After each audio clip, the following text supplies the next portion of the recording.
Hi, I'm Dan Sowden from Ray White and welcome to this month's edition of the Gavel. Well, even with a new government, it appears that the same headlines before the election are still dominating the headlines afterwards. Interest rates and of course inflation. So with interest rates on the move, there's plenty of speculation that it's time to sell and move on. But where would you place your capital? Well, selling out and leaving the cash in the bank is a strategy, but with elevated inflation, it simply means that your cash is worth less every day. So here's my case for holding your investment, especially if you're thinking for the long term.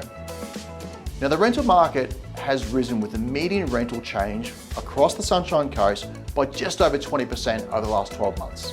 So to keep these numbers simple, if your property was rented around the $400 a week mark, it's probably more so now around the $500 a week mark.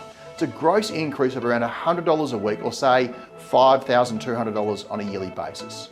Now, if your mortgage was around $300,000 and it's interest only, and your interest rate's around 3%, and then if you assume that the interest rates increase to say 6% or doubling, the cost difference on that same $300,000 mortgage moves from $9,000 a year to around $18,000 a year, or a net $9,000 change on costs. Now, this would also be offset by the increased rent that you've seen over the last 12 months of around $5,200 a year. So meaning it's only going to cost around $3,800 a year or $73 a week to hold your investment.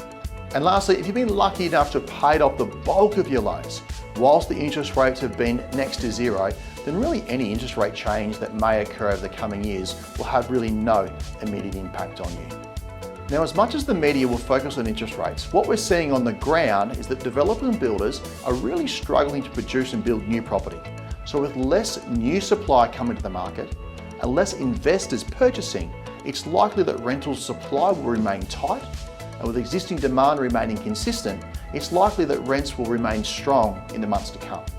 So I hope you've enjoyed this week's edition of The Gavel, and we look forward to seeing you at one of our upcoming open homes or auctions this week.